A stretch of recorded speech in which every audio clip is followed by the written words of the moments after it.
Tomatoes grow their best and fruit the most when they're well fertilized. But unfortunately, most people who grow them don't get the most out of the fertilizers that they use. Organic fertilizers are almost always unavailable to plants for at least a month, if not two, after application. So if you happen to drop eggshells or crushed oyster, bone meal, fish emulsion, or anything else into your planting hole, almost none of the fertilizers will be used by the tomatoes until those plants are well established. Ideally, young plants will have access to plant-available nutrients during the sprout and pout phase. You want the plants to be able to access the fertilizers as early in the growth cycle as possible without having to use any synthetics. The trick to getting the most out of your fertilizers is to literally start amending your planting soil as early as possible, ideally weeks before you start your seeds or get your starts into the ground. Generally speaking, tomatoes need roughly twice as much phosphorus and potassium as they do nitrogen over the course of a full growing season. So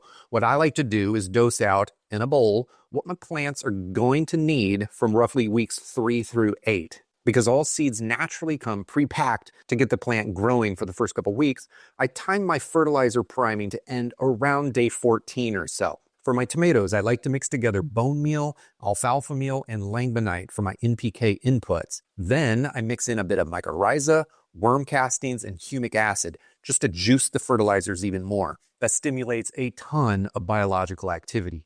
Hit that like button, folks. Let's continue on. With my amendments dosed out, I then add them to a sizable portion of peat moss, and then I mix it all up with water. I don't plant into it though. I just cover the mixture loosely and then let it sit largely untouched for a few weeks to a month before using it. The time spent in waiting is where the bacteria living in the soil mixture starts breaking down the fertilizers, making them plant available. We do this in advance so that the plants can actually use them while establishing roots and growing in size. With a loose lid, things shouldn't dry out too much while you wait. If it does start to dry, then just add a touch of water and give it another stir to keep it all damp. Eventually, you'll take your plants to their final growing location, your planting hole, or you'll pot them up from their seed starting mixture. At that time, you can add some of your primed fertilizer mixture to each planting hole or each pot, and most of the fertilizers in the mixture should be ready for the plants to uptake and use pretty much right away. If you do this fertilizer priming technique, I promise you'll see healthier tomato plants and you'll get way more fruit than you've ever gotten before. Hit that like button and make sure to watch another video about growing tomatoes or mixing your own fertilizers. And remember, extra information can be found in the video description below.